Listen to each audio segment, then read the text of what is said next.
Blouse అనేది ఇంత పర్ఫెక్ట్‌గా రావాలి అంటే ఆది బ్లౌజ్ నుంచి బ్యాక్ పార్ట్ ఎలా కట్ చేసుకోవాలో చూద్దాము.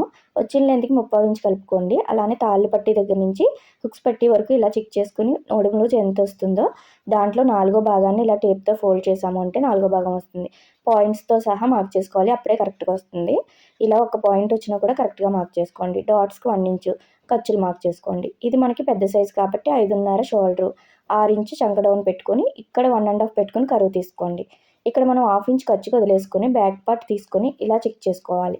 ఇక్కడ వచ్చిందని ఇలా మార్క్ చేసుకుంటే మనకి చెస్ట్ ఆర్మ్ లూజ్ కరెక్ట్‌గా వస్తుంది కాబట్టి పర్ఫెక్ట్‌గా సరిపోతుంది. ఎప్పుడు కూడా చెస్ట్ లూజ్ ఆర్మ్ లూజ్ కరెక్ట్‌గా రావాలి.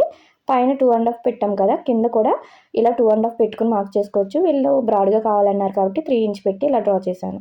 ఇలా ఆది బ్లౌజ్ నుంచి పర్ఫెక్ట్‌గా మనం నెక్ కూడా చెక్ చేసుకోవాలి. ఇలా మనం బ్యాక్ పార్ట్ కరెక్ట్‌గా తీసుకున్నాము అంటే ఫ్రంట్ పార్ట్ దీన్ని బట్టి కరెక్ట్‌గా వచ్చేస్తుంది. వీడియో నచ్చినట్టయితే లైక్ చేయండి. ఫుల్ వీడియో కింద ఉంటుంది, చెక్ చేయండి. Thank you for watching.